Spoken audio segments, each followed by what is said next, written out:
Sa ilalim ng nagbabagang sikat ng araw, patuloy na humihiwa ang araro sa lupa. Pawis na pawis si Pedro habang iginigiya ang kalabaw sa malawak na bukirin. Pedro! Pedro, tama na yan! Sumilong ka na muna at mananghalian. Sandali lang! Itatali ko lang si kalakihan.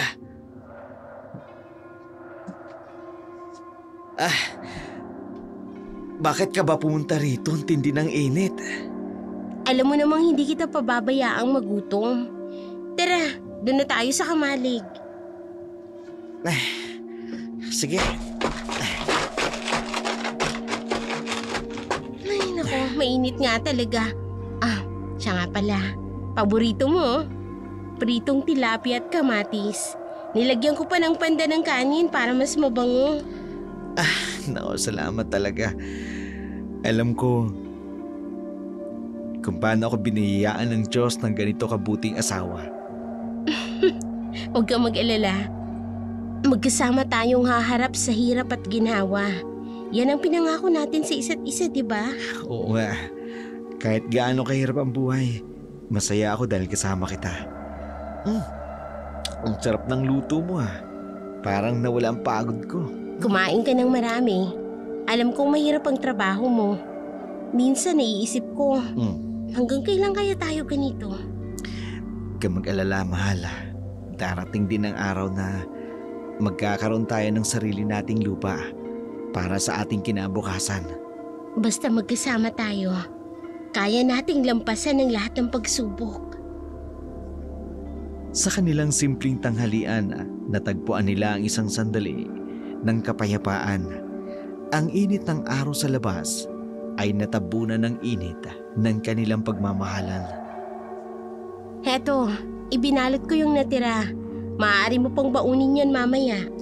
Salamat sa pagkain, mahal. Ang sarap talaga. Ingat ka sa pag-aararo, ha? Huwag masyadong magpapapagod. Ikaw din. Huwag kang magpapalipas ng init sa labas, ha? Hintayin mo ko mamayang gabi. Huwag kang mag-alala. Sa gitna ng kanilang hirap, isang simpleng tanghalian ang nagbigay ng lakas at pag-asa sa mag-asawang Pedro at Rosa. Sa bawat tahimik na sandali, na itatatag nila ang pundasyon ng kanilang pangarap. Ang pangarap na mas magandang bukas. Sa pagbalik ni Pedro sa bukid, dala-dala niya ang lakas ng loob mula sa pagkaing inihanda ng kanyang asawa. Pati na rin ang init ng pagmamahal na nagbibigay sa kanya ng lakas upang ipagpatuloy ang mahirap na buhay na magsasaka. Sa likod ng mga ulapa, patuloy na sumisinag ang araw. Sa bukirin, saksi ang tahimik nilang pagmamahalan. Si Rosa naman, umalis na naglakad sa pilapil, pabalik sa kanilang bahay. Pagdating nila roon ay... Bakit po kayo nandito, Don Marcelo? Nasaan ang partikosali? Nag-araro ang asawa mo sa bukid pero wala man lang kayong ibinigay sa aming bahagi. Don Marcelo, konti lang po yung naani namin. Kulang pa nga po sa binhi para sa susunod na taniman. Huwag mo kong pinaglululoko. May nakita ang mga tauhan ko. 15 sako ang inanin ninyo. 10 sako ang kukunin ko. Hindi ako alis rito hanggat hindi ko nakukuha ang parte ko. Pero Don Marcelo, paano na po kami? 5 na lang ang matitira sa amin. Hindi po sapat yun. Vicente! Ramon! Kunin ninyo ang mga sako! Sige, boss! Sandali lang po. Don Marcelo, maawa po kayo. 5 sako na lang ang kunin ninyo. Kukulangin po talaga kami. Tumabi ka kang babae ka! Tabi! Problema na ninyo yan. Paano kayo makakakuha ng bini? Hindi ko na problema yon. Dapat inisip nyo yan bago nyo itago ang ani. Hindi naman po namin tinatago. Totoo pong maliit lang ang ani ngayong taon.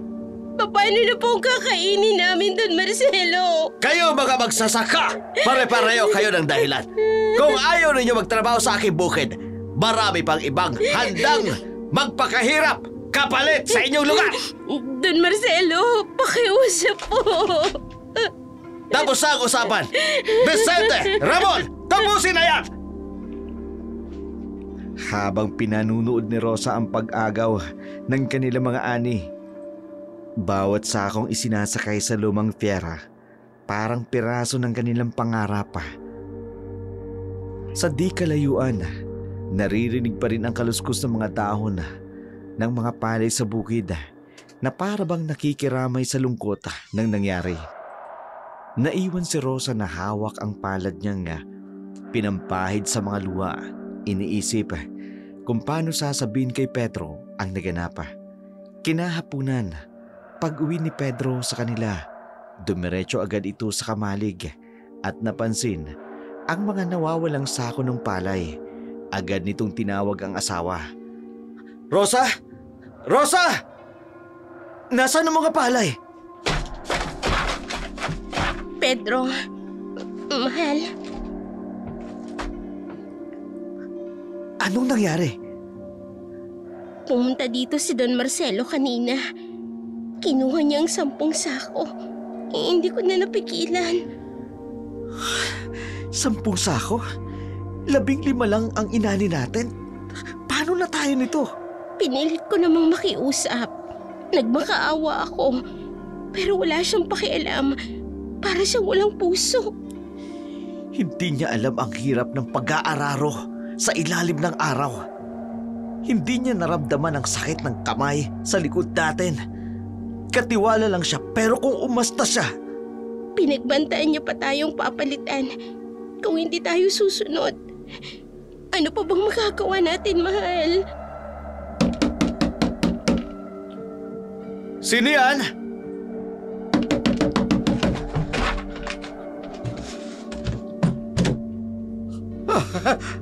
Ay, Pedro Rosa, may balita! Anong nangyari, Mang Kondrado?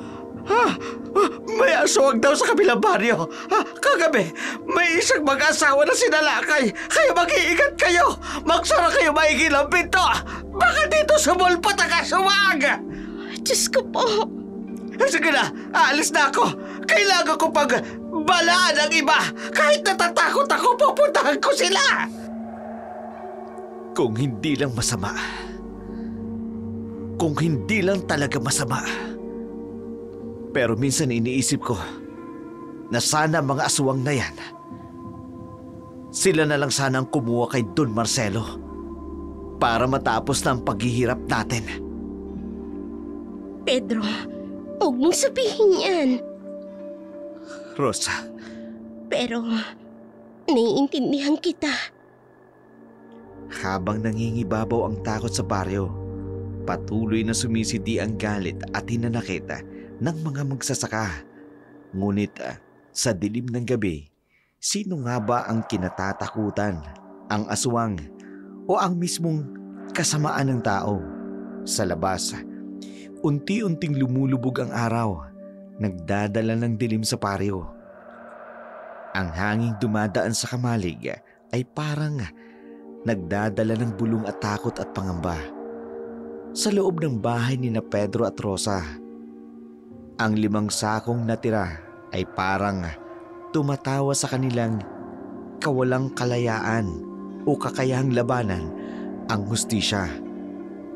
Ang pangarap nilang magkaroon ng magandang buhay para mga butil ng palay na unti-unting dumudulas sa kanilang mga daliri. Sa gitna ng gabing yun, habang nakahiga sa kanilang simpleng banig, magkayakap ang mag-asawa. Hindi nila alam kung ano ang mas katatakutan, ang mga aswang na sinasabing gumagala sa dilim o ang mga taong tulad ni Don Marcelo na walang awang nangangahas na kunin ang kanilang kabuhayan. Kinaumagahan, galing si Pedro sa kanilang bahay at nadaanan niya si Mang Pilo na sa pilitang kinukuha ni Don Marcelo ang parte nito sa inaning palay. Halos mapaiyak na itong nakikiusap na wag munang kumuha ng parte. Kasi 10 kabang palay lamang ang inanin to. Luging-lugi talaga ang matanda sa pagsasaka sa palayan. Don Marcelo, maawa po kayo. 10 kaban lang po ang naani namin. Akin ang kalahating yan. 5 para sa akin, 5 para sa'yo. Pero Don, paano na po ang pambili ng pine? Paano ang kakainin ng mga apo ko? Hindi ko na problema yan. Sino bang may-ari ng lupang sinasaka mo? Sandali! Oh, sino ka naman? Bakit? Kayo ba may-ari? Katiwala lang naman kayo Anong sinabi mo? Tama ang narinig ninyo. Katiwala lang naman kayo pero kung umasta kayo, parang kayo ang tunay na may-ari. Mag-iingat ka sa bibig mo, Pedro. Baka bukas wala ka ng masaka. Ganyan ba kadali sa inyo? Hindi nyo malang inisip ang hirap namin. Ang pawis na pumapatak sa amin sa bukid. Tapos ngayon, kung kailan na pese ang tanim namin, sa kanyo po kami sisikilan? Vicente! Ramon! Kunin na mga palay! Ngayon din! Pedro, tama na. Hayaan mo na. Hindi Mang Pilo, may hangganan din ang kasama nila. Hindi pwedeng magpatuloy tayong api-api na ganito. Hangganan! Gusto mo bang makita kung nasaan ang hangganan? Bukas wala ka ng lupa. Ipasasaka ko sa iba. Tama na, Pedro. Tama na. Pamilya ko nakasalalay dito. Vicente, dalian mo na! 5 kaban at pasalamatan niyo ko dahil hindi ko kukunin lahat.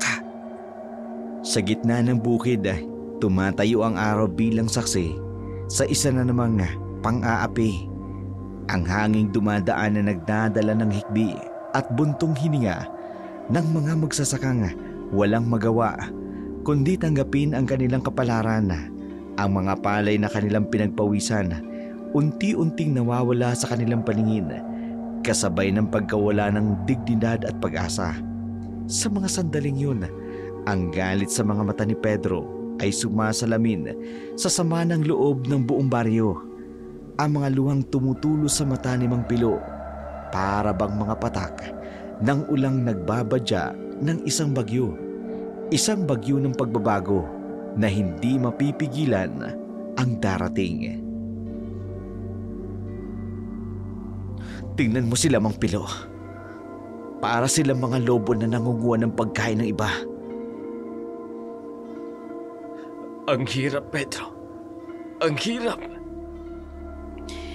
Hindi na dapat tayo magpatuloy sa ganito. Kailan lang si Aling Shoni nawala ng pambili ng gamot dahil kinuha ang lahat ng palay nila. Tapos si Tasha, ang anak. Kung hindi lang.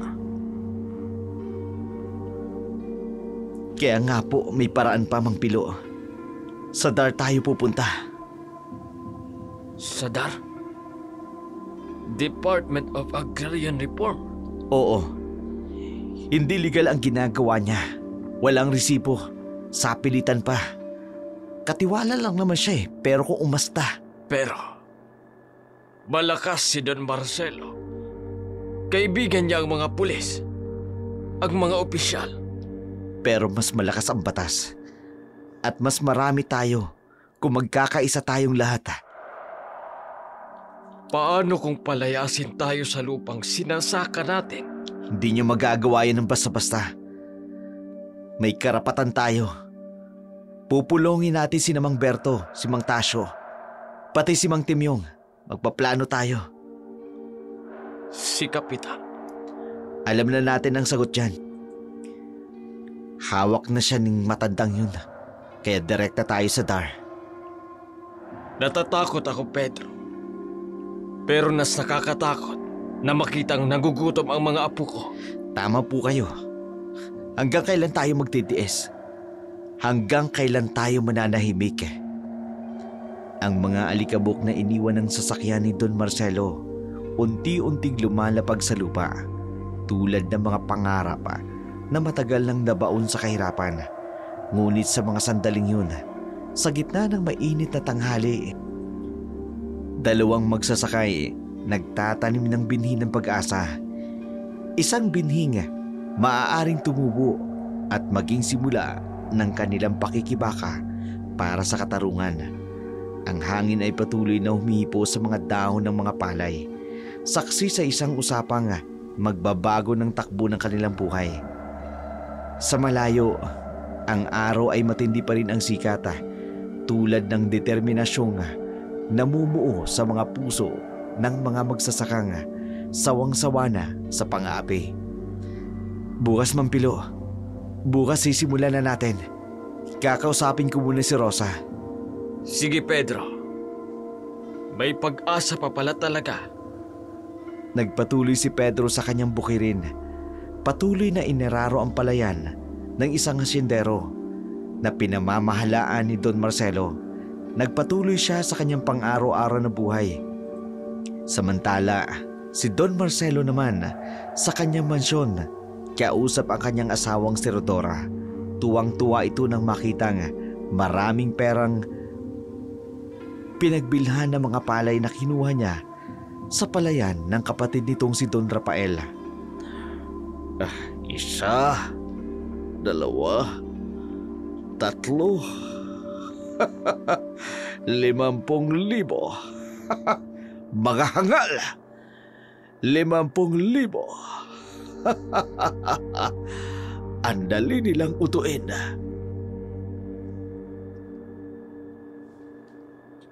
Marcelo, mahal, bigyan mo naman ako.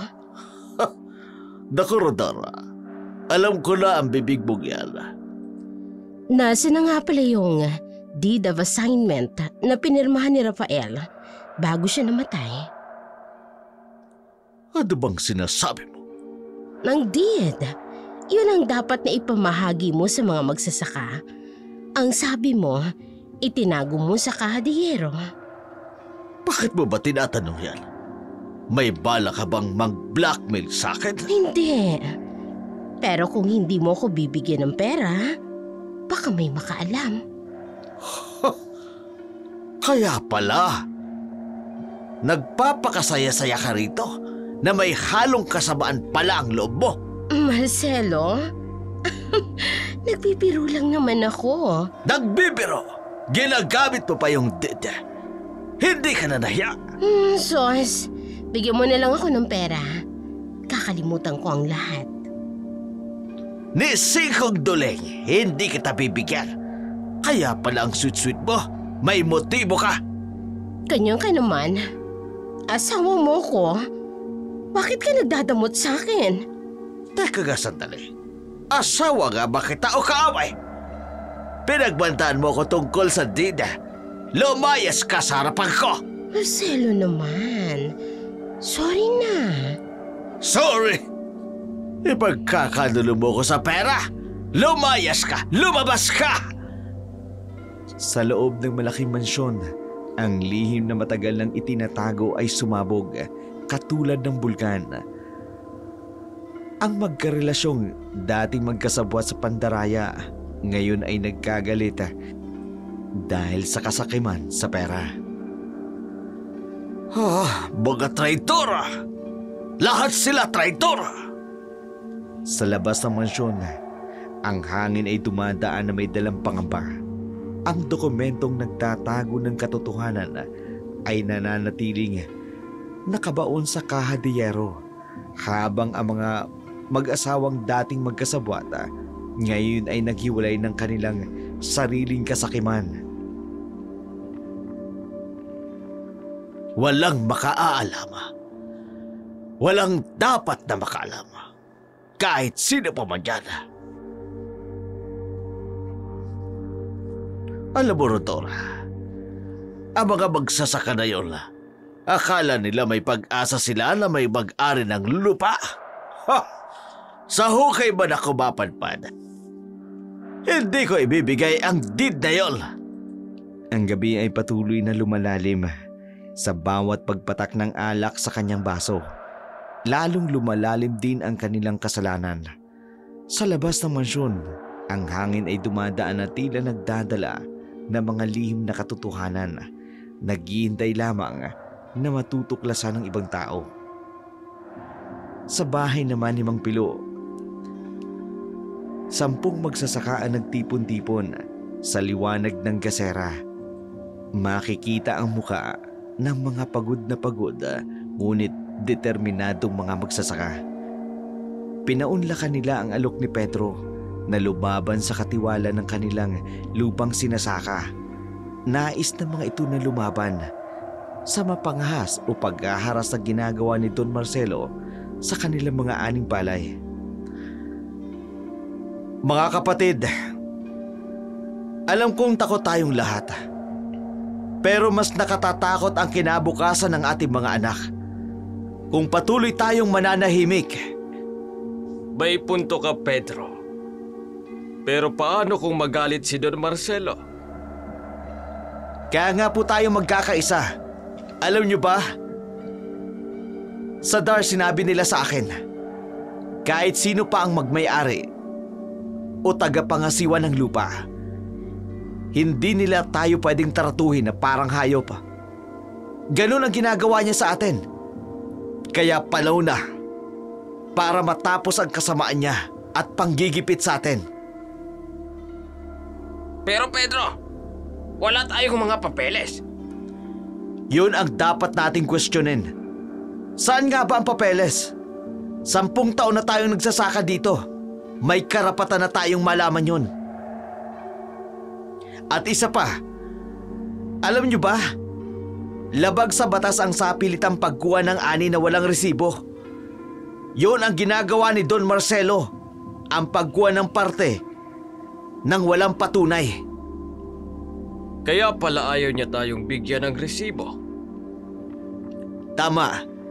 Alam niyo ba kung bakit? Kasi wala siyang karapatang kunin ang ganong kalaking bahagi at pawis natin. Naku, paano yung pagbabanta niya na paalisin tayo?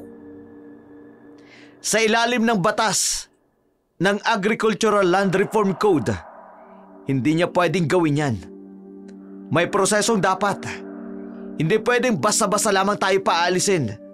At higit sa lahat, may nakapagsabi sa akin, may deed of assignment daw na dapat ibigay sa atin. May nakakaalam ba kung ano yun? Deed of... Ano yun, Pedro? Ito ang dokumentong nagbibigay sa atin ng karapatan ng lupa. 10 taon na tayo nagsasaka. May karapatan na tayong magmay-ari nito. O ganun ba, Pedro? Ay, ganun pala yun. Oo. Kaya nga dapat nating tanungin. Nasaan ang mga papeles na yun? Bakit tinatago sa atin? Bakit hindi natin alam ang ating mga karapatan? Ibig sabihin, niloloko lang tayo ni Don Marcelo? Hindi niya lang tayo niloloko. Ninanakawan tayo ng ating karapatan, ng kinabukasan ng ating mga anak. Mga kapatid, hindi lang ito laban para sa atin. Para ito sa mga anak natin, sa mga apo natin. Hanggang kailan sila mamumuhay sa lupang dapat sana'y nasa kanila na. Tama ka, Pedro. Tama na ang takot. Tama na ang katahimikan. Bukas pupunta uli ako sa Dar. Sasama kayo, lahat tayo. Ipakikita natin na hindi tayo mga mangmang na pwedeng lukuhin. Eh, pero paano kung wala silang gawin, Pedro? Hindi tayo titigil hanggat hindi natin nakukuha ang ating karapatan. Hanggat hindi natin nalalaman ang katotohanan tungkol sa deed of assignment na yun. Sa munting bahay na yun, ang takot ay unti-unting napalitan ng tapang. Ang katahimikan ay napalitan ng determinasyon. Ang mga dating nagtitiis na nagsasaka, ngayon ay nakatayong may bagong lakas ng loob. Hindi tayo lalaban gamit ang dahas. Lalaban tayo gamit ang batas. Ipakikita natin ang ating mga karapatan. Tama! Tama! Hanggang dito na lang ang pagtitiis! Sa bahay, ang dilim ay unti-unting kumukupkup sa buong baryo. Ngunit sa mga puso ng mga magsasaka, may bagong liwanag ng pag-asa na sumisilay. Ang kanilang paglalakbay para sa katarungan ay nagsisimula pa lamang. Sa kabilang dako naman, habang hinihintay ni Rosa ang asawa, naglalatag na siya ng banig para sa kanyang mga anak. Habang ang buong kabahayan nila ay iniilawan ng petroleum lampa. Oh, matulog na kayo, gabi na. Pero ma, hindi pa po ba uuwi si Papa? Mama, baka po may mga aswang sa labas. Baka po makita nila si Papa. Huwag kayong mag-alala. Marami siyang kasama. Hindi siya nag-iisa. Bakit po ba sila nagpupulong, ma? Ano po yung pinag-uusapan nila? Para sa kinabukasan natin yan, anak. Para sa inyo. Hindi ko po maintindihan, Mama. Balang araw, maiintindihan niyo rin. Pero sa ngayon, matulog na kayo, ha? Mama, ako po kaya ko na po maintindihan. 10 taon na po ako. Ay, naku, Juan. Masyado ka pang bata. Hindi po. Naiintindihan ko na po ang tungkol sa mga palay na kinuha po ni Don Marcelo. Juan, sige na. Matulog na kayo. Mahaba pa ang araw bukas. Kuya, natitakot ako. Huwag ka matakot, Ana. Matapang si Papa. Hindi siya natatakot sa aswang. Shh! Matulog na nga kayo. Sa munting bahay, habang ang mga bata ay unti-unting dinadala ng antok, si Rosa ay nakatayo sa bintana, ang kanyang mga matay nakatingin sa dilim, naghihintay ng pagbabalik ng kanyang asawa. Sa kanyang puso'y may halong pag-asa at pangamba. Mama, ipagdasal po natin si Papa. Oo, anak. Ipagdasal natin siya. Ma, sabihin niyo po kay Papa. Matapang din po akong katulad niya. Oo, anak. Sasabihin ko. Sa labas, ang buwan ay unti-unti nagtatago sa mga ulap habang si Rosa ay patuloy na naghihintay. Ang kanyang mga kamay, mahigpit na magkahawak sa taimtim na panalangin. Hindi para sa kaligtasan ng kanyang asawa, kundi para sa kinabukasan ng kanilang mga anak. Nasaan ka na ba, Pedro? Sana maging ligtas ka sa pag-uwi mo rito. Hindi ako makakatulog hanggat hindi kita nakikitang ligtas at maayos. Matapos ihiga ang mga anak, nanatili si Rosa sa tabi ng bintana. Ang petroleum lampa ay mahina na ang pagtanglaw, tulad ng pag-asang unti-unti na ring naghihina sa kanyang puso habang lumalalim ang gabi. Bakit kasi napasama ka pa sa pulong na yan, Pedro? Pero alam ko naman na kailangan. Bawat ingay sa labas ay napapatalon sa kanyang puso. Bawat anino'y nagbibigay ng pag-asa na baka ang kanyang asawa na. Ngunit sa tuwing hindi si Pedro, lalong bumibigat ang kanyang dibdib. Kung alam lang ninyo, mga anak. Kung alam lang ninyo kung gaano katapang ang inyong ama. Ang mga minuto'y parang oras. Ang mga oras ay parang walang katapusan. Si Rosa ay patuloy na nakaupo sa tabi ng bintana. Ang mga matay hindi mapalagay. Panginoon, pauwiin niyo po siya. Ingatan niyo po ang asawa ko. Sa bawat ihip ng hangin, dala nito ang pangamba ni Rosa. Ang dilim sa labas ay parang sumisimbolo sa mga takot na bumabagabag sa kanyang isipan. Ang takot na baka mahuli ang asawa. Sa takot na baka magalit si Don Marcelo. Sa takot na baka mawalan sila ng kabuhayan. Sana tama ang ginagawa mo, Pedro. Sana worth it ang lahat ng ito. Patuloy na lumalalim ang gabi. Si Rosa ay nananatiling gising. Ang kanyang mga matay mamasa-masa sa luha. Ngunit ang kanyang puso ay punong-puno ng panalangin. Hindi lamang para sa kaligtasan ng kanyang asawa, para na rin sa kinabukasan ng kanilang mga anak, para sa katotohanan at katarungang kanilang ipinaglalaban. Sa kabilang dako naman, pagkatapos ng pulong ng mga magsasaka. Mga kapatid, malalim na ang gabi. Maraming salamat sa inyong pagtitiwala. Pedro, sandali. Ano yun, Nicanor? Bukas, pupunta si Don Marcelo sa amin. Kukuha raw ng porsyento at upa sa sakahan. Pakinggan mo ko, Nicanor. Kapag dumating siya, hingan mo ng resibo. Tanungin mo kung anong karapatan niya.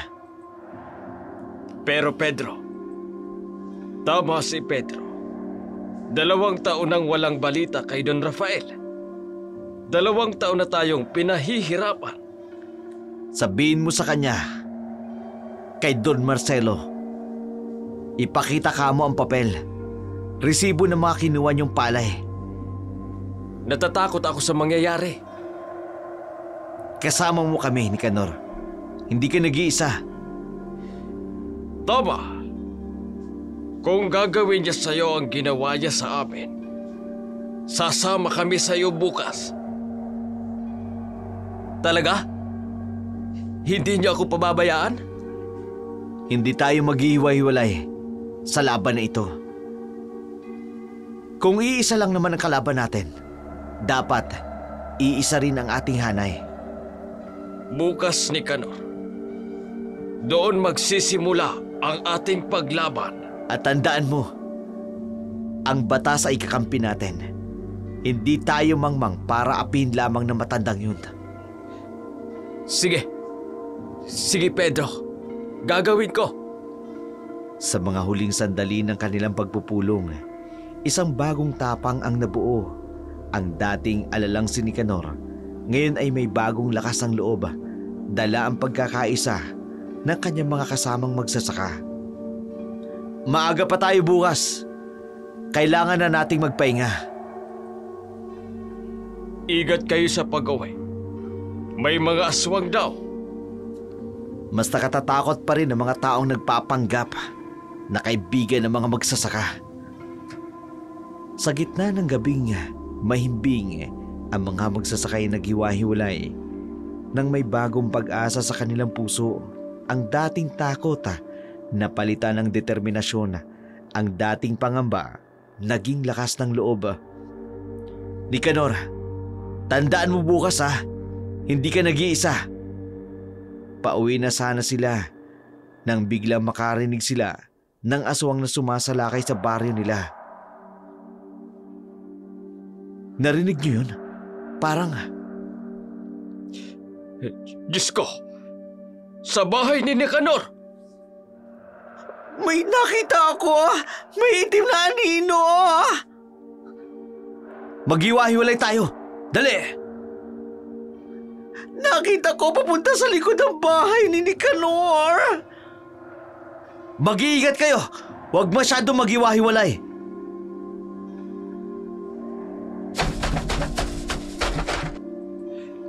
Hindi! Ang kalabaw ko! Pagdating sa bakuran ni Nicanor, nakita nila ang kalabaw na duguan. May malalim na sugat sa liig. Hindi! Hindi!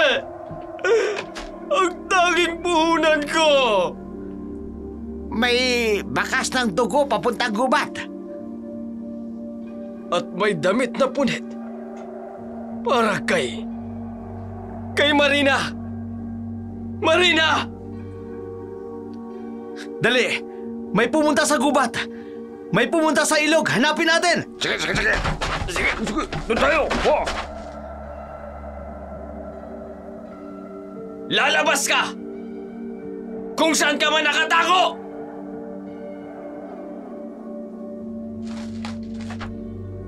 Sandali! Hindi ka pwedeng mag-isa. Bitiwan mo ako! Papatayin ko ang aswang na yan! Nicanor, makinig ka sa akin. Hindi ordinaryo ang aswang na ito. Tama si Pedro. Bakit ngayon pa? Bakit sa'yo pa? May nakita akong damit na may bambuhan. May dugo. Marina! Asawa ko! 2 grupo. Sa bambuhan, 1 grupo sa ilog. Magdala ng sulo. Sige. Sige. Dito kami. Itong mga itak, handa! Baka biglang lumabas. Hindi ako naniniwala na aswang siya. May ibang pake ito. Oo. Bakit sa gabing ito pa? Bakit kay Nicanor pa? Kung sino man ang gumawa nito, hindi ko patatawarin. Manatili tayong magkasama. Huwag maghiwa-hiwalay. Maaari ito ang gusto nila. Sandali. May mga bakas papunta sa bundok. Hindi. Gusto nila tayong ilayo sa bayan. Manatili tayo rito. Pero ang asawa ko, Pakinggan mo ko. Ito ang gusto nila. Ang magkalat tayo. At matakot. may punto si Pedro. Dapat magkaisa tayo. Doon! May kumakalaw doon! Magsisilbi itong babala sa kung sino man ang nasa likod nito. Ang kalabaw ko! Ang asawa ko! Nicanor, hindi dito natatapos ang laban. Nagsisimula pa lamang ito. Hindi ako papayag na hindi magbayad ang may gawa nito. Sisingilin ko sila ng mahal! Sa gitna ng dilim, ang mga magsasaka ay nakatayo. Hawak ang kanilang mga itak at sulo. Ang gabing dapat sana'y magdadala ng pag-asa. Ngayon ay puno ng takot at galit. Ngunit sa kanilang mga mata, may liwanag at determinasyon na ang kasamaang ito, sino man ang may pakana, hinding-hindi sila matitinag. Maya-maya pa'y hingal na ang mga magsasakang humahabol sa aswang, pero wala silang nakitang aswang. Pedro, wala kaming nakita. Asawa ko. Nasaan ang asawa ko? Kumusta sa bandang ilog? Mga bakas lang. Pero nawala sa may bambuhan. Paano nangyari to? Bakit sa amin pa? Nicanor, makinig ka. Hindi ako naniniwalang aswang ito. Ako rin. Ang linis ng pagkakataga sa kalabaw. Parang may sandata. Sino? Sinong may lakas ng loob? Isipin mo, ngayong gabi pagkatapos ng ating pulong. Si Don Marcelo. May nagbalita sa kanya. May nagtaksil sa atin.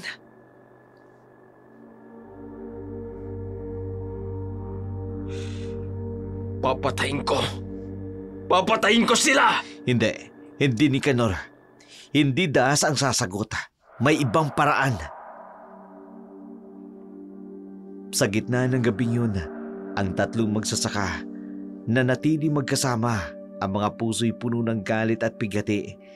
Ang dilim ay saksi sa kanilang paghihinala na ang tunay na halimaw, hindi ang mga aswang na kanilang kinatatakutan, kundi ang mga taong nagkukubli sa likod ng masamang anino. Pagkatapos ng kaguluhang yun, nagsipag-uwian na ang mga kasama ni na Pedro.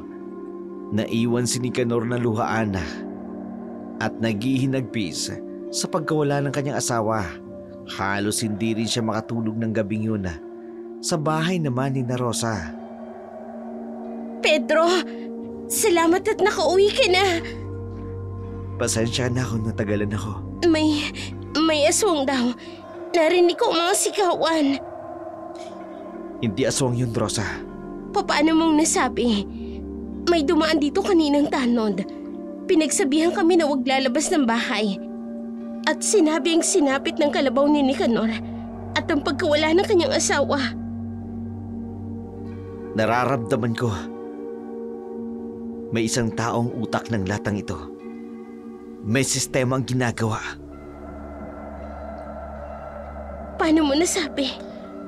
Pansinin mo, lahat ng nawawalan mga magsasaka. Si Tasyo nung isang buwan. Ngayon naman si Nicanor. Ang ibig mong sabihin? Tinatakot tayo. Gusto nila tayong umalis sa lupang ito. Pedro, iniisip mo bang may kinalaman si Don Marcelo? Kung hindi siya, sino pa? Isipin mo. Bakit ngayon pa? Bakit itinuon niya sa pagpupulong? Pedro, natatakot ako. Baka pag-initan ka ng matanda. Rosa, makinig ka. Mahigit 10 taon ang sinasaka ni tatay ang lupang ito. May kasunduan kami noon ni Don Rafael. Kapag umabot ng 10 taon ang isang tenant, may karapatan na siyang magmay-ari ng bahagi ng lupa. Kaya pala. Tama. Gusto ni Don Marcelo na paalisin ang mga magsasaka bago niya pamaangkin ang karapatan nila sa lupa ng kapatid niya. Kaya pala nagmamadali siyang palayasin tayo. Mismo. At ngayon gumagamit siya ng takot, ng katang aswang para matakot tayo. Nakakatakot na, Pedro. Pero tama ka. Hindi tayo dapat na matakot. 10 taon na kami nagtitiis. Tayo. 10 taon na tayong pinagsasamantalahan. Paano tayo lalaban? Sa pamamagitan ng batas. May mga karapatan tayo, Rosa. Hindi tayo mga mangmang. Kaya hindi tayo paaapi katulad ng dati. Alam mo, noon natatakot ako sa tapang mo. Pero ngayon proud ako sa iyo. Hindi ako titigil hanggat hindi natin nakukuha ang ating karapatan para sa mga anak natin. Alam mo bang may batas na nagpoprotekta sa atin? Anong batas yun, mahal? Ayon sa Republic Act 3844, Agricultural Land Reform Code, nalaman ko sa TAR, hindi lang tayo ang may karapatan, pati ang mga anak natin. Pati ang mga anak natin? Oo, sa ilalim ng batas. Kung may mangyari sa akin, ikaw at ang mga bata may karapatan pa rin na magsaka sa lupang ito. Talaga? Paano? Basta magpapatuloy sila sa pagsasaka. Tumutulong sila sa bukid. Kaya tinuturuan ko na si Juan. Kaya pala lagi mong isinasama si Juan sa bukid. Para sa kinabukasan niya. Para may karapatan siyang magmana ng ating pinaghirapan. Kaya naman pala galit na galit si Don Marcelo. Alam niyang may batas. Tama. Hindi niya kayang paalisin ang mga tunay na magsasaka. Kaya ginagamit niya ang takot, ang kwentong aswang. Pero Pedro, paano kung... Section 9 ng batas. Sinasabi na ang lahat ng anak ay may karapatan kung siya ay tumutulong sa pagsasaka at may kakayang magpatuloy. Kaya importante na turuan ko si Juan. Ang akala ko noon, pinapahirapan mo lang ang bata. Hindi. Inihahanda ko siya para may manahin siya. Para may karapatan siya. Ngayon ko lang naiintindihan lahat ng mga ginagawa mo, Pedro. Hindi lang para sa atin ang laban na ito. Para ito sa mga anak natin. Sa kanilang kinabukasan. Sa munting silid na yun, ang mag-asawa'y nagkakaunawaan sa isang layuning mas malaki pa kaysa sa kanilang sarili. Ang batas na dating hindi nila kilala, ngayon ay nagsisilbing tanglaw. Sa kanilang paglalakbay tungo sa katarungan, hindi lang para sa kanila, para na rin sa susunod na henerasyon. Sa kabilang dako naman, sa mansyon ni Don Marcelo, Kararating lang nito. Nakaabang na ang kanyang asawang si Doña Rodora. Nakaabang na at galit na galit sa kanya. Oh, bakit gising ka pa? Anong oras na? Saan ka nang galing? Huwag kang mangialam. May inayos ako. Inayos? O ginulo? Nabalitaan ko ang nangyari kay Nicanor. Oh, at ano naman ang nabalitaan mo? Lahat! Pati ang pananakot mo gamit ang kwentong aswang. Hanggang kailan ka mangungurakot ng hindi naman sa'yo? Tumahimik ka! Hindi mo naiintindihan! Hindi ko maintindihan. Ikaw ang hindi nakakaintindi.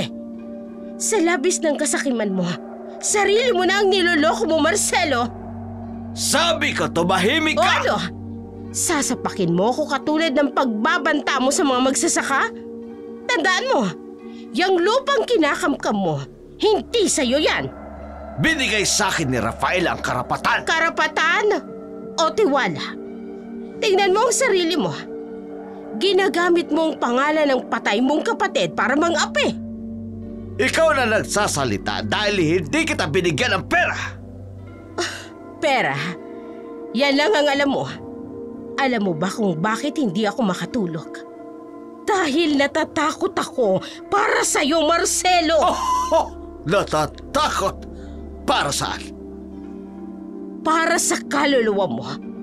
Pag namatay ka, ni 5 duling wala kang madadala kahit isa sa mga ninakaw mo.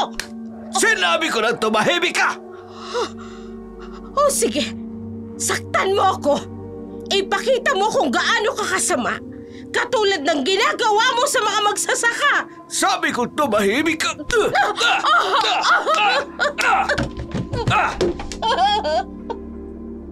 Sa malaking mansyon, ang katahimikang dati simbolo ng kanilang kayamanan, ngayon ay nawasak sa mga sigaw at iyak. Ang mag-asawang dating magkasabwat sa kasamaan, ngayon ay nagkakawatak-watak na dahil sa pangil ng kasakiman at konsensya. Tignan mo ang sarili mo. Ang dating marangal na Don Marcelo, ngayon ay isa ng halimaw. Kung meron mang dapat gantihan ng langit sa kasamaan niya, hindi ang aswang, kung hindi ikaw na mas masahol pa sa totoong aswang, Marcelo! Walang makakahadlang sa akin. Walang sinaman, kahit ang asawa ko pa. Sa malamig na sahig ng mansyon, nag-iisa si Doña Rodora. Hawak ang namumulang pisngi. Ramdam ang kirota, hindi lang sa katawan, kundi maging sa kanyang puso. Ano nang nangyayari sa iyo, Marcelo? Hindi ka ganito dati. Ang akala mo, ikaw lang ang may lakas. Ang akala mo, ikaw lang ang may kapangyarihan.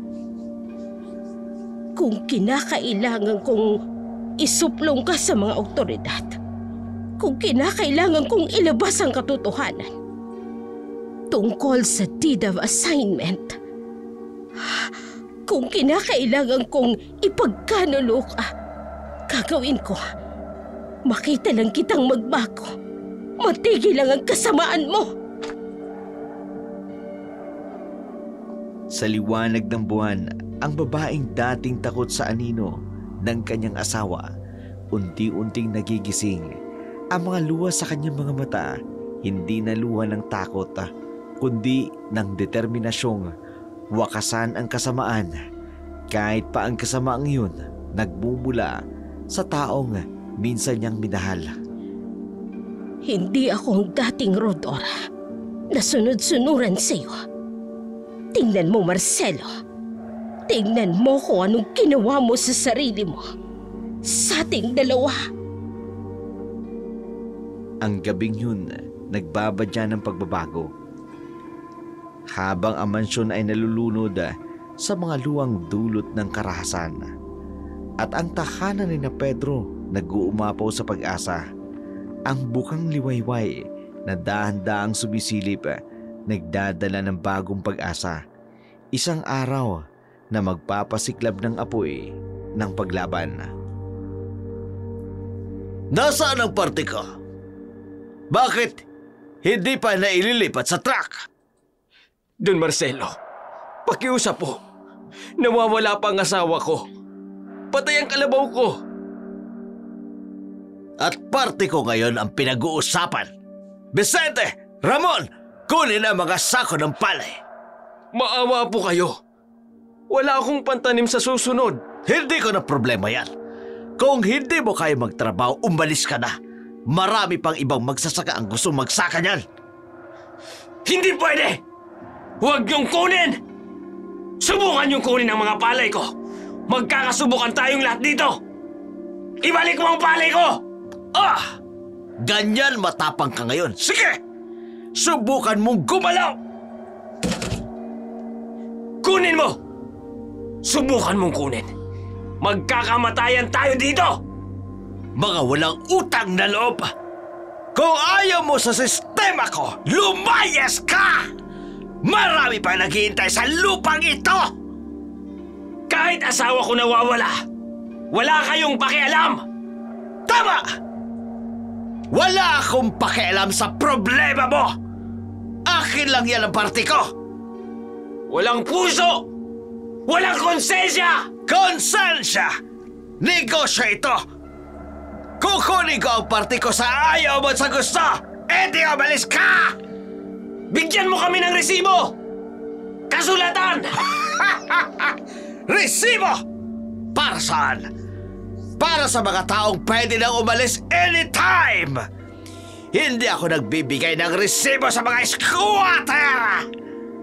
Sunog na ang kaluluwa mo sa impyerno! Ang drama mo! Hawak ko ang papel ng lupang ito. Kausap ko ng abogado ko. Lahat kayo mawawalan kapag maayos na ang papeles ang lupang ito! Ang hangin ay dumadaan sa bukid na saksi sa paglaban ng dalawang mundo, ang mundo ng mga api at ng umaapi.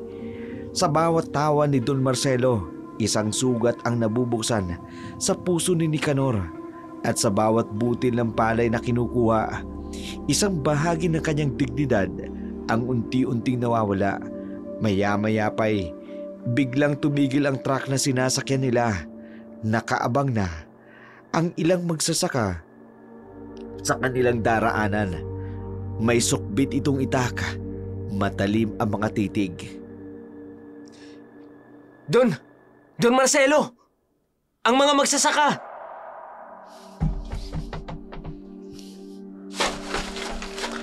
Ano? Ano na naman ba ito?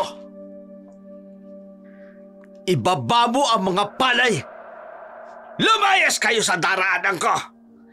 Hindi kami aalis hanggat hindi mo binababa ang mga palay na kinuha mo!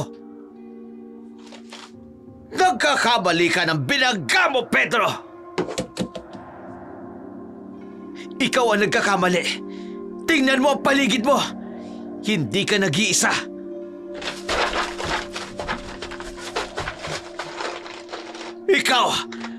Ikaw ang promotor ng kaguluhan na ito. Kaguluhan o paghingi ng karapatan ng tawag dito. Karapatan! Oras na mailipat sa akin ang titulo. Ni isang sentimo ng lupa, wala kayong makukuha. Doon ka nagkakamali. May batas na pumoprotekta sa amin. Lumayas kayo! Kung hindi, magpapaputok ako ng baril! Pedro, may baril siya. Sa taas lang yan magpapaputok. Takot siyang pumatay. Anong sabi mo? Sirain ang gulong! Kunin ang mga palay! Anong ginagawa ninyo? Mga walang galang! Papatayin ko kaya! Patayin mo kaming lahat. Tingnan natin kung may matitira pang magtatanim sa lupang kinakamkam mo! Don! Marami sila!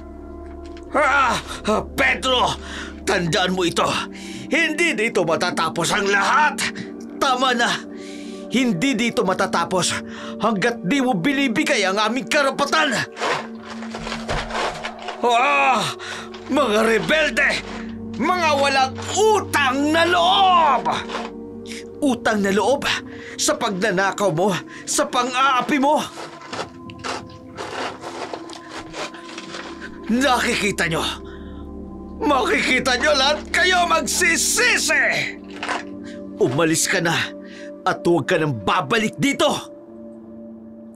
Sa gitna ng bukid, isang makasaysayang tagpo ang naganap.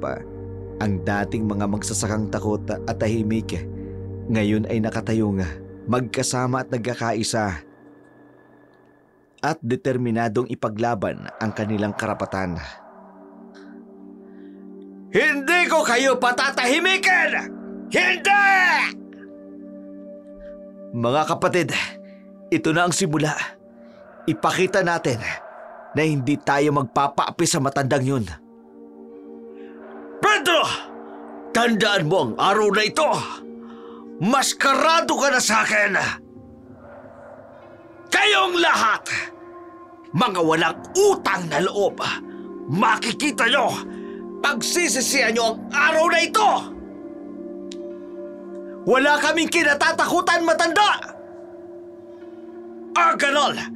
Tingnan natin kung matapag pa kayo kapag nawalan kayo ng bahay, kapag nawalan kayo ng matitirhan! Alam nyo ba kung anong mangyayari sa mga rebelding katulad ninyo? Tandaan nyo ang pangalan ko! Tandaan nyo! At ikaw na pinakamahal kong kalaban, hindi lang lupa ang mawawala sa'yo, pati ang pag-asa mo, pati ang pamilya mo! Tingnan nyo itong baril na ito. Ito ang huling beses na makikita nyo ito. Darating ang araw na magsisisi kayo. Ginising nyo ang demonyong nasa akin! Vicente! Ramon! Tandaan nyo ang mga mukha nila! Bawat isa! Walang makakaligtas sa akin! Walang sinuman! Sa pagkakataong iyon, baka sa mukha ng ibang magsasaka, ang balik na ganti ng matanda, alam nilang wala silang pinangahawakang papeles, pero si Pedro, malakas ang loob na makukuha nila ang kasulatang ginawa ni Don Rafael, ang tunay na may-ari ng lupain nila. Ilang buwan ding nanahimik si Don Marcelo. Sa mga oras na yun, hinihintay nitong makapag-aning muli ang mga magsasaka. Sa pagkakataong ito, mas matindi ang ginawa ni Don Marcelo sa mga taga San Nicolas. Makalipas ang ilang buwan, ang araw ng pagbabalik ni Don Marcelo. Sa gabi ng anihan ng mga palay, doon siya dumating. Galit na galit itong hindi malang nag-abiso. Marami itong mga armadong tauhan at kinuha ang lahat ng palay. Mabilis ang pag-ani natin ngayong gabi. Kunting... Pedro! May mga truck! Maraming sasakyan! Pasok! Kunin niyo ang lahat! Don Marcelo, anong ibig sabihin nito? Lumayas kayo sa daanan ko o gusto niyong mamatay? May mga baril sila. Marami sila. Tumigil kayo! Hindi niyo pwedeng gawin ito. May karapatan kami! Karapatan! Sulugin ang mga kamalig! Pedro! Pedro! Ang mga bahay natin! Palayasin silang lahat! Akin ang lupang ito! Nasaan ang titulo mo? Nasaan ang mga papeles? Hindi ako magpapaliwanag sa mga squatter! Tulungan niyo ang mga bata! Mga kapatid, lumaban tayo! Hindi tayo pwedeng paalisin! Patayin ang sino mang lalaban! Tasyo! Tinamaan si Tasyo! Mga halimaw kayo! May batas! May Agricultural Land Reform Code! Pedro! May nasugatan pa! Sunugin ang lahat! Walang ititira! Magkaisa tayo! Ipaglaban natin ang ating lupain! Lumayas na kayo! Bago pa kayo mamatay lahat! Hanggang may buhay, hindi kami aalis! Ang mga gabing tahimik na balot ng sigaw ng mga taong ipinaglalaban ang kanilang karapatan. Ang dating mapayapang bukid naging lugar ng digmaan kung saan ang mga magsasakang walang sandata ay humarap sa mga baril ng karahasan. Sa pagbubukang liwayway, ang dating masaganang bukid naging libingan ng mga pangarap. Ang usok mula sa mga nasunog na bahay na tumaas hanggang langit, parang mga kaluluwang sumisigaw ng hustisya. Ang mga abo ng nasunog na kamalig naging saksi sa isang gabing hindi malilimutan. Isang gabing magpapaalala na ang lupa ay hindi lamang lupain, kundi buhay ng kinabukasan ng mga taong nagpakamatay para lamang dito. Pedro, ang mga bata, naisip mo ba sila? Para sa kanila ito. Para sa galit mo ito. Para sa paghihigante. Nakita mo ba ang ginawa nila? Ang mga bahay, ang mga kaibigan natin. Kilala kita, Pedro. Kilala ko ang mga tingin na yan. Ang galit na yan. Hindi ako ang dating rebelde. Sinungaling! Nakikita ko sa mga mata mo. Bumabalik ka sa dating ikaw. At anong masama roon?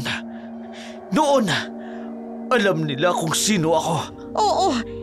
At alam ko rin kung saan yan hahantong. Ilang pagpatay. Ilang dugo. Iba ang panahon ngayon. Pero ikaw hindi nagbabago. Kapag nagsimula ka, kapag bumalik yung galit na yan, hindi ka natitigil. Rosa. Hindi. Nakita ko kung paano ka noon. Parang hayop. Walang kontrol. Ayoko nang makita yun. May mga panahon na kailangan. Kailangan? Kailangan bang maging mamamatay tao? Kailangan bang maging halimaw? Hindi mo naiintindihan. Hindi ko maiintindihan. Pedro, ako ang asawa mo. Ako ang nakakakita kung paano ka nagbago, kung paano ka bumalik sa pagiging tao. Mahal, pakiusap. Ayokong mawala ka. Ayokong makita kang nagiging isang halimaw ulit. Minsan ang halimaw lang ang kaya nilang intindihin. At pagkatapos, kapag napatay mo si Don Marcelo, kapag dumanak ng dugo, sino ka na? Ang taong handang gawin ang lahat para sa pamilya niya. Hindi. Ang taong nawala ng kaluluwa, nawala ng pagkatao. Sa gitna ng gabing yun, dalawang pusong nagdurusa sa bigat ng nakaraan. Ang pangamba sa kinabukasan. Si Rosa, nakakita ng parehong anyo ng kanyang asawa. Ang malumani na magsasaka at ang walang awang mandirigma ay natatakot sa anino ng nakaraan na unti-unting bumabalik dahil sa karahasan ng isang taong mapag-imbot. Pedro, ipinangako mo sa araw ng kasal natin.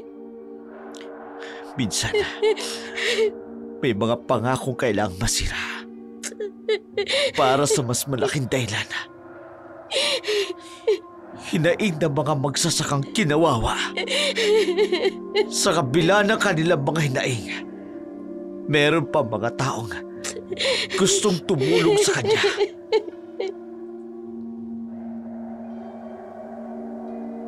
Madrama ang mga tagpong pinag-uusapan ni na Pedro at Rosa ang mga nangyayari. Sa kabilang dako naman, sa mansyon ni Don Marcelo, biglang bumukas ang pinto ng malakas. Ikaw ang may kinalaman ng lahat ng ito! At kung meron nga, Traidor ka! Kaya pala lagi kang nakikialam sa mga plano ko! traidor? Sino ang tunay na traidor, Marcelo? Ikaw na nagkanulo sa tiwala ng sarili mong kapatid? Tumahimik ka! Hindi mo alam ang sinasabi mo! Hindi, Marcelo. Alam na alam ko. Lahat ng kasamaan mo. Lahat ng pandaraya mo. Mag-iingat ka sa mga salita mo, Rodora! O ano? Papatayin mo rin ako? Katulad ng ginawa mo sa mga magsasaka! Ah! Kung kinakailangan, hindi ako mangingiming patayin ka! Kahit sarili pa kitang asawa! Papatayin mo ko para makita ng lahat kung gaano kasama ang kaluluwa mo. Utang na loob! Kaya pala ayaw mong pumirma sa mga papeles! Tama. Hindi ako pipirma.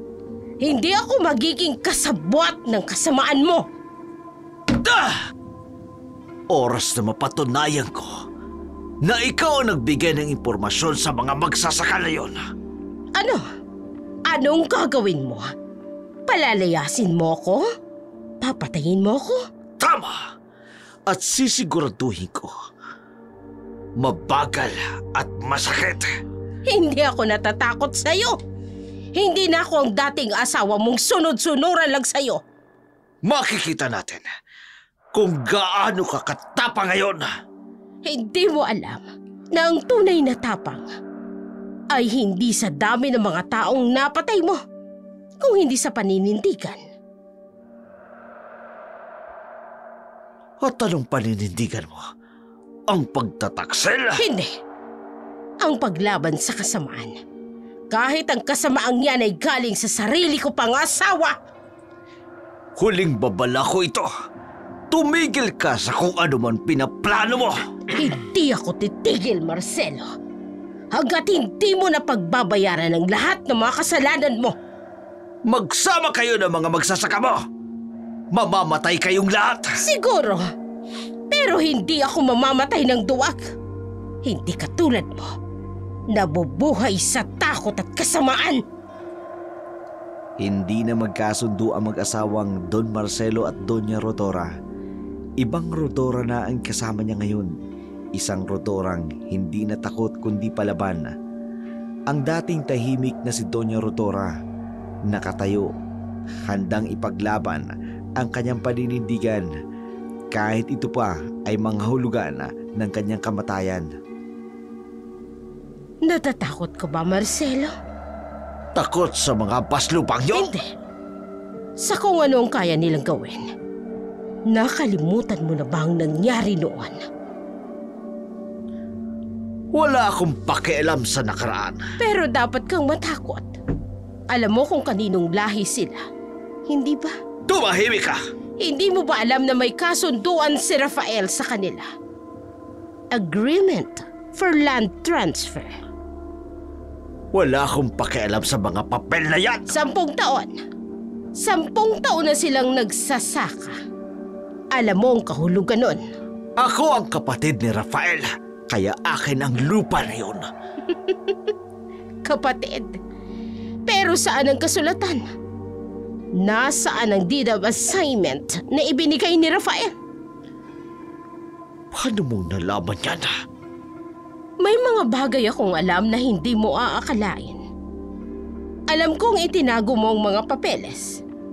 Alam kong binigyan ka ni Rafael ng karapatan sa mga magsasaka. Kung makapagsalita ka... Ano? Papatayin mo ko? Katulad ng ginawa mo kay Rafael? Anong sinasabi mo? Alam ko ang lahat, Marcelo. Kung paano mo pinagtakpan ang tunay na dahilan ng pagkamatay ni Rafael. Sinungaling! Bakit ka natatakot? Bakit ka nanginginig? May tinatago ka ba? Isang salita pa. Isang salita pa! Patayin mo ko para managdagan ng dugo ng iyong mga kamay. Pero tandaan mo, ang mga magsasaka, may karapatan sila, may kasulatan, at hindi mo mapipigilan ang katotohanan! Wala silang mapatutunayan! Sigurado ka? Paano kung may kopya ako ng mga papeles? Paano kung alam ko kung nasaan ang tunay na kasulatan? Hindi pwede. Katulad ng sinabi ko, may mga bagay akong alam. At kung may mangyari sa akin, lalabas ang lahat ng ito, Marcelo. Sa gitna ng uno sa labas, isang matinding bagyo ang bumabayo sa loob ng mansyon. Ang mga lihim na matagal lang itinatago, unti-unting lumalabas. Ang mga anino ng nakaraan, bumabalik para husgahan ang kasalukuyan. Sa kabilang dako naman, sa bahay nila Pedro at Rosa. Pedro, napag-isipan ko na. Anong ibig mo sabihin? Aalis kami ng mga bata. Rosa, Hindi dahil sa takot. Kung hindi dahil ayokong makita nila. ano? Kung ano ang mangyayari. Kung ano ang gagawin mo. Kung anong magiging ikaw. Tama ka. Hindi nila dapat makita. Ayokong magising ang mga bata na isang araw na ang tatay nila, Tatay nila. Naging isang halimaw. Pedro, ipangako mo sa akin. Ano yun, Rosa? Kapag natapos ang lahat ng ito, kapag nagtagumpay kayo, babalik ka sa amin. Pangako. Babalik ako. Hindi bilang mamamatay tao, kundi bilang tatay ng mga anak natin. At asawa ko, ang Pedro na minahal ko. Saan kayo pupunta? Sa Tia Elena, sa Mindoro. Malayo sa lahat ng ito. Rosa, mag-iingat kayo ng mga anak natin. Hahanapin kayo doon ni Marcelo. Ikaw ang dapat na mag-ingat. Kilala kita at alam kong hindi ka titigil Hanggat hindi natatapos ang lahat. Pedro, tingnan mo ako. Huling pagkakataon. Sigurado ka na ba talaga?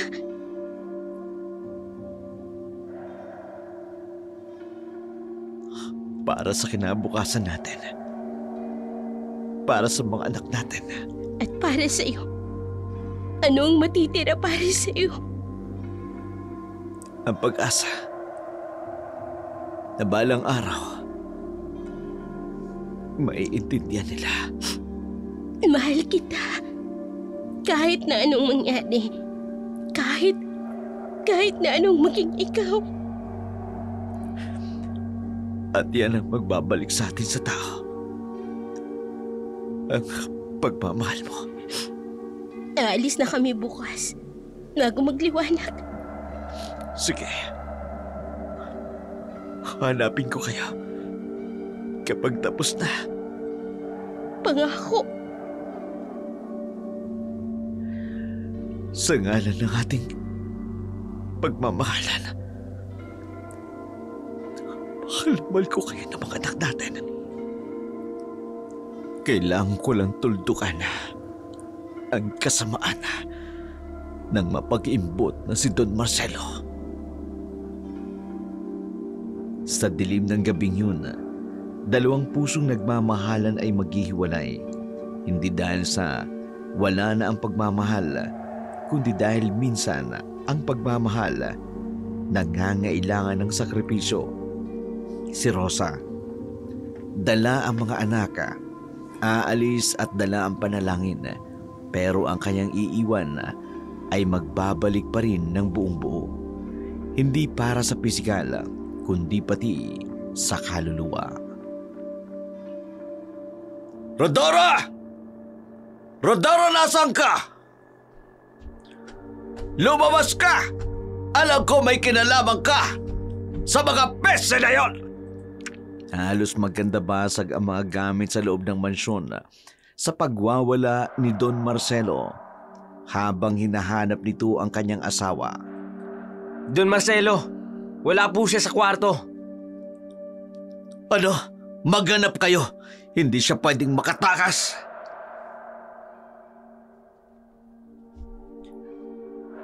Don Marcelo, may nakita po kaming sulat. Akin ang sulat na yan.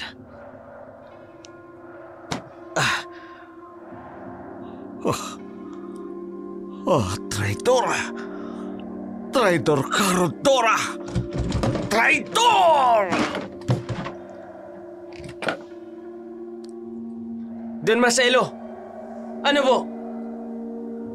Siguradong nasa mga magsasakayan. Siguradong sinabi niya na ang lahat. Vicente! Ramon!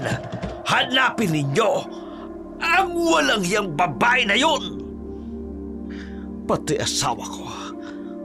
asawa ko kinakalaban ako. Sigurado akong dala niya ang mga papeles. Sigurado akong bibigay niya sa mga peste na yun. Hindi. Nasaan ang dead ng mga papeles? Vicente! May sasabihin ka ba? Don, kalma lang po. Kalma. Pinagtaksilan ako ng sarili kong asawa. Alam mo ba kung anong ibig sabihin nun? Magsalita ka, Vicente. Alam mo ba kung anong ibig sabihin nun? Lahat sila kinakalaban ako. Lahat sila dapat mamatay. Hanapin ko kayong lahat. Hanapin ko kayong lahat at wala akong ititira. Sa loob ng mansyon, isang lalaking nagwawala at nawala ng kontrol, unti-unting nabaliw sa galit at takot ang dating makapangyarihang Don. Ngayon ay isa ng halimaw, nakakulong sa kanyang sariling kasamaan, pilit na pinangangatawanan ang mga anino ng kanyang nakaraan. Rodora, pagbabayaran mo ang lahat ng ito. Lahat kayo magbabayad. Sa malaking silid ng mansyon, mag-isa si Don Marcelo. Napalilibutan ng mga lumang litrato at mga bayong ng perang ninakaw sa pawis ng mga magsasaka. Rafael, anong ginawa mo sa akin? Kapatid kita. Pero ano itong ginawa mo? Binigay mo pa sa mga hampas lupa na yun ang lupa! 10 taon. 10 taon raw! At sa kanila na ang lupang ito. At ako na kapatid mo! Alam mo ba kung gaano ako naghirap na katiwala lang? Katiwala! Habang ikaw, binigay mo sa ibang dapat sa akin. Tingnan mo kung gaano karami ng pera. Lahat ang ito para sa akin. Hindi sa mga peseng magsasaka na yon.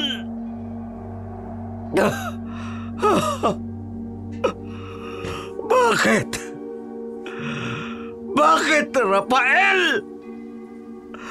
Bakit mas mahalaga pa sa'yo ang mga walang kwentang magsasaka na yon? Kesa ako na sarili mong kapatid!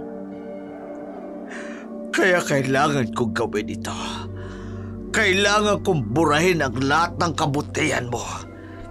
Lahat ng papeles. Lahat ng kasunduan.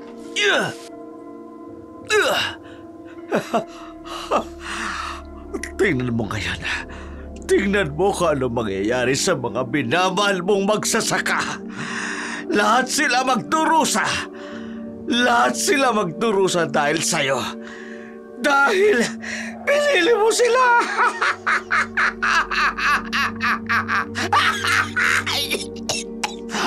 Bakit, Rafael?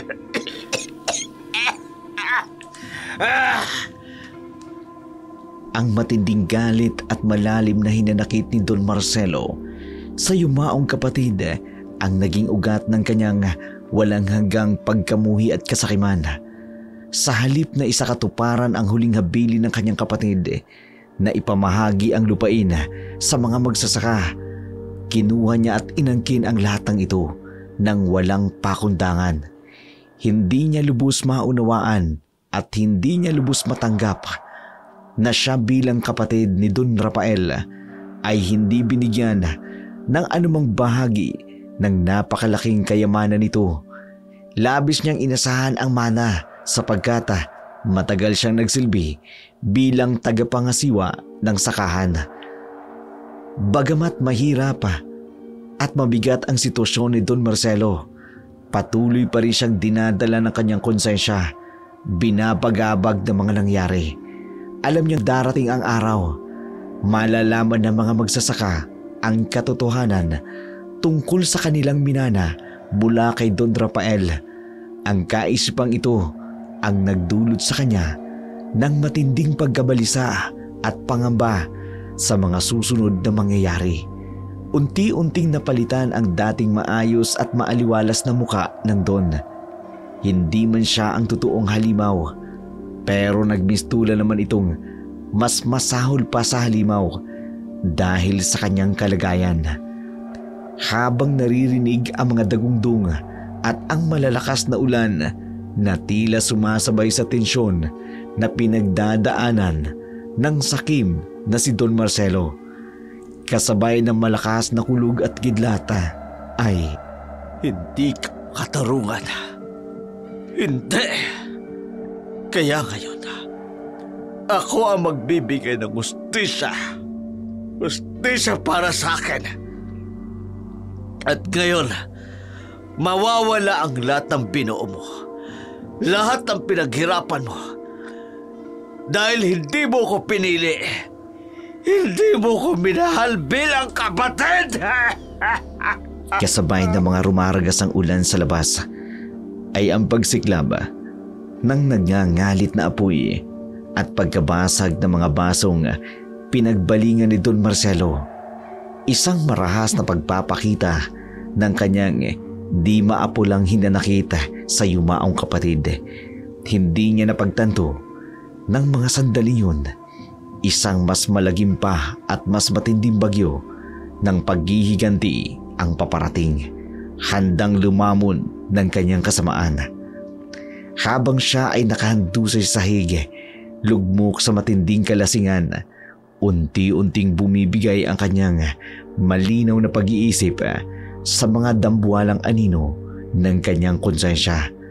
Sa gitna ng walang tigil na pagbuhos ng ulan, sa ilalim ng misteryosong bilog na buwan, maririnig ang mga nakakikilabot ng mga alulong ng aso. Ngunit ang mga ito'y hindi karaniwang ungol ng mga asong nilalabig sa ulan.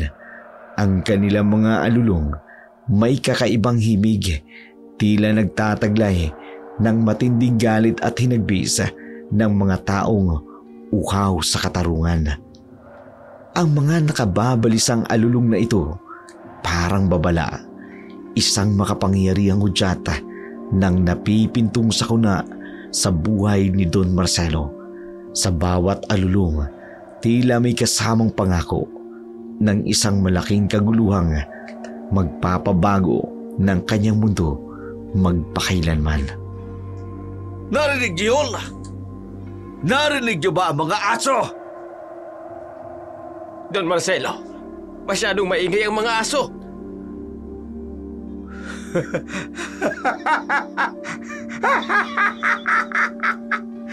Nararamdaman nila Nararamdaman nila ang mangyayari.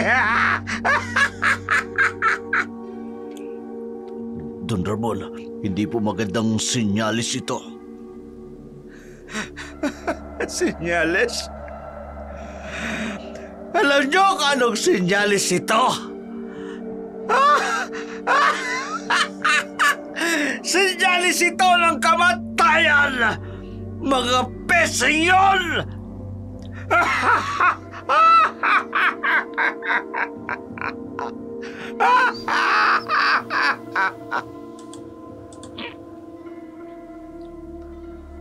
Dumagong-dung ang hangin sa loob ng mansyon habang unti-unting nagkukubli ang buwan sa likod ng maitim at makapal na ulap.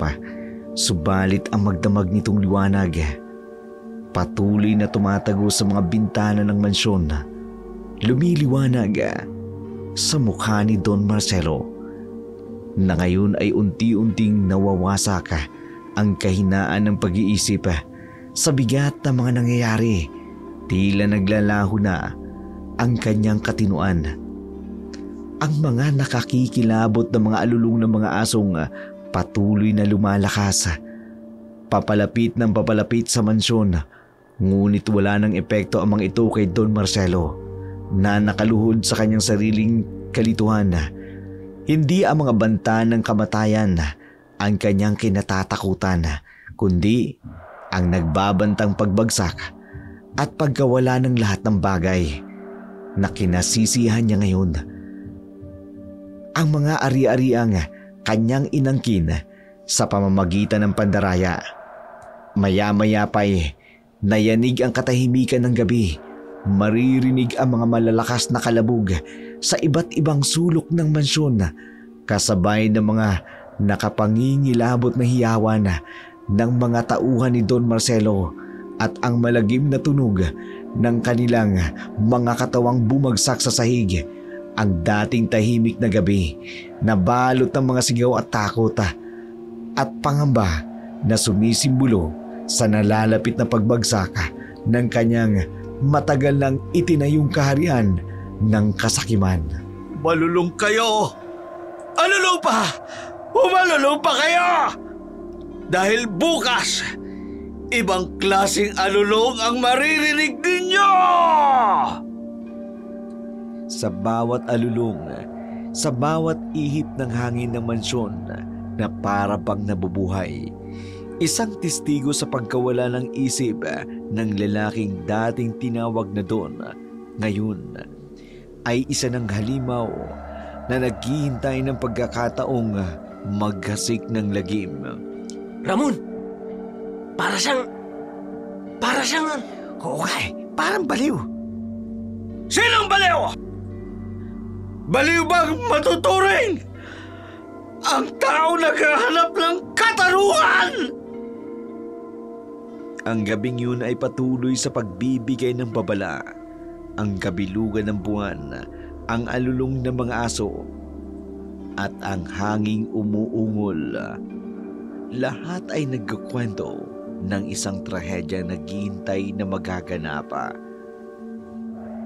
Ang mga tunog ng alulong unti-unting humihina, napapalitan ng katahimikan at mas nakatatakot. Sino yan? Sino yan? Don Marcelo! Dumating na ang oras ng paghuhukom. Pedro! Hindi! Imposible! Nakikita mo ba ang mga tunay na mukha ng mga magsasakang inapi mo? Demonyo kayo! Lumayas kayo! Bababariling ko kayo! Baril? Akala mo ba matatakot mo kami sa baril mo? Kami na kinuha mo ang lahat. Mamamatay kayo! Mamamatay kayong lahat! Tingnan mo ang aming mga mukha, Don Marcelo. Tingnan mo ang mga multo ng iyong kasamaan. Mga demonyo kayo! Demonyo Sino ang tunay na demonyo? Ikaw na kumitil ng mga buhay at pangarap namin! Rafael! Kapatid ko! Tulungan mo ako! Wala na si Don Rafael. Walang makatutulong sa'yo. Ano gusto niyo? Ang katotohanan, ang katarungan. Hindi. Hindi. Oo. Ang katibayan ng iyong pagtataksil. Patawad. Huli na ang lahat. Ngayong gabi, pagbabayaran mo ang lahat! Hindi lang ang pangaharas at pangaapi ni Don Marcelo ang nag-udyok sa mga magsasakang aswang upang lusubin ang matanda sa kanyang mansyon.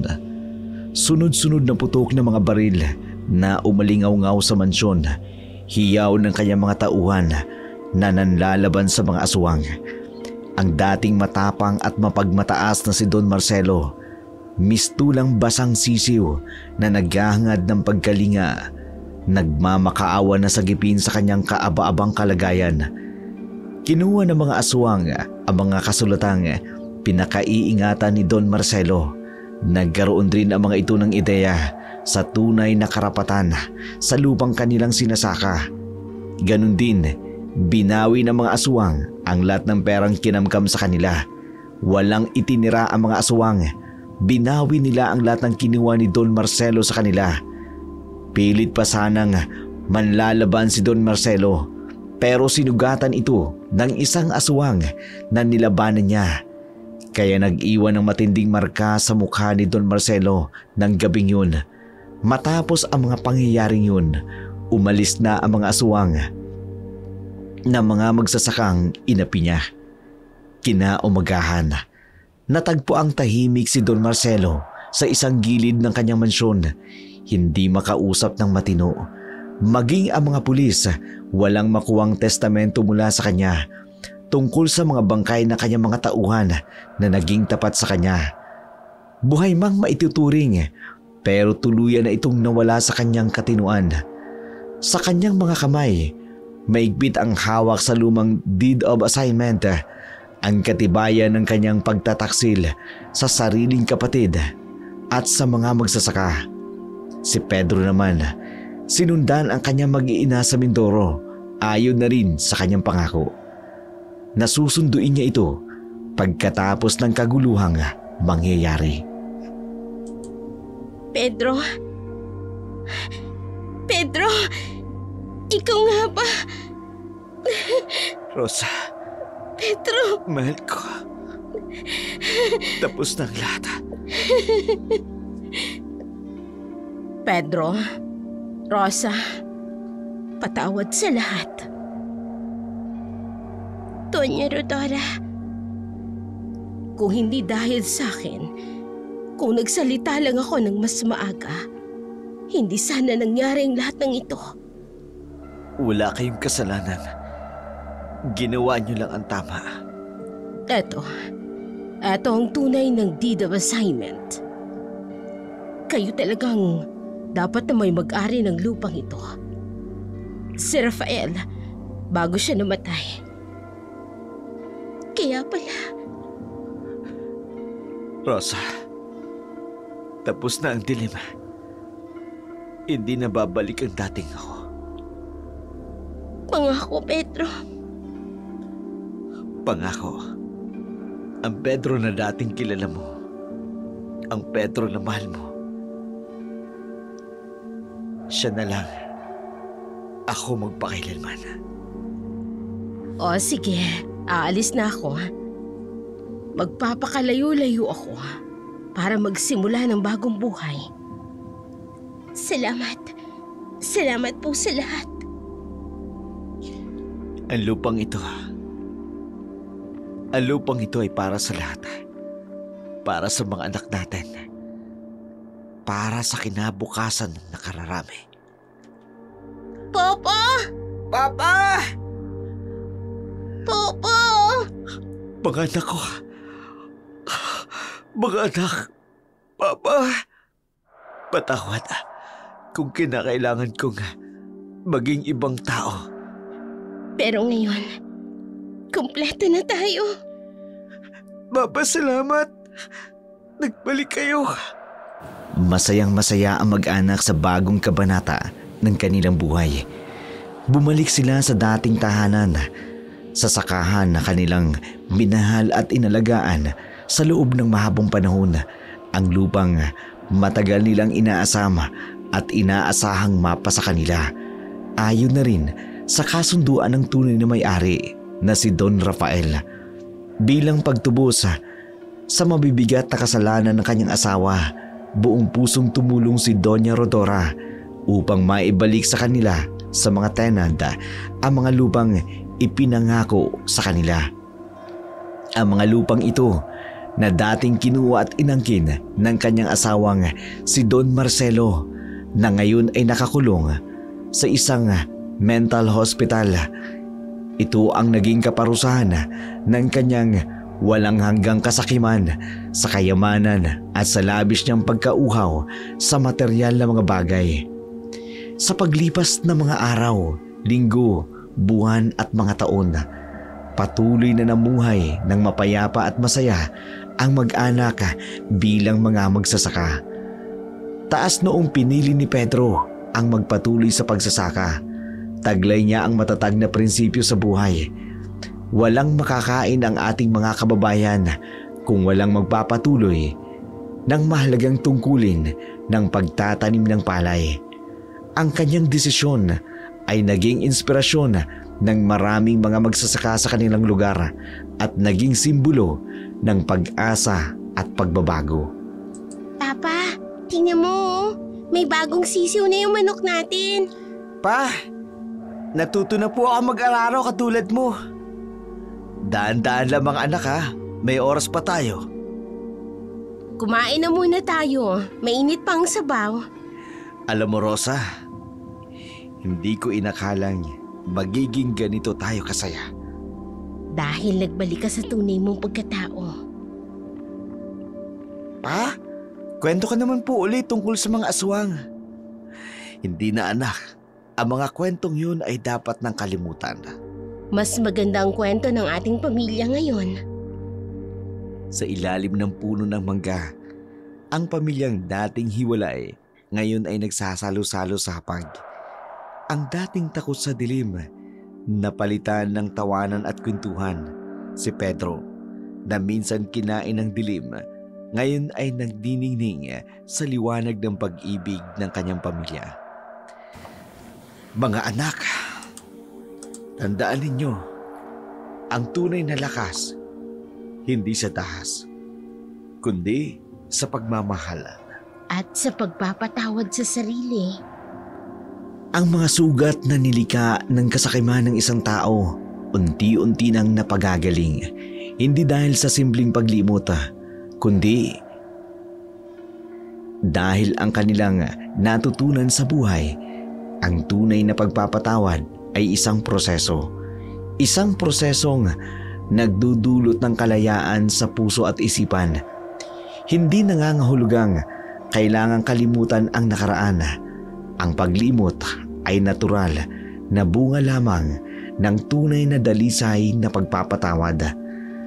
Sa pamamagitan ng tapat na pagpapatawad ng buong pamilya, ang tunay na kapayapaan at kalayaan ay kanilang naranasan. Tuluyan ang nabaon sa limot ang dating pagkakakilanlan ni Pedro at namuhay siyang mapayapa bilang isang karaniwang magsasaka. Ang kanyang nakaraan naging bahagi na lamang ng mga kwentong binibitiwan sa hangin. Mabilis na lumipas ang mga araw habang isinasaayos nila ang mga kinakailangang dokumento mula sa Tax Declaration, Transfer Certificate of Title o TCT, Deed of Absolute Sale, hanggang sa Certificate of Land Ownership Award. Lahat ng ito ay bahagi ng proseso upang legal na mailipat sa kanilang mga pangalan ang bahagi ng lupang ipinagkaloob sa kanila nang yumaong si Don Rafael. Sa ilalim ng Comprehensive Agrarian Reform Program, sa wakas, dumating na ang pinakahihintay na araw, ang normal na paglilipat ng titulo sa kanilang pangalan.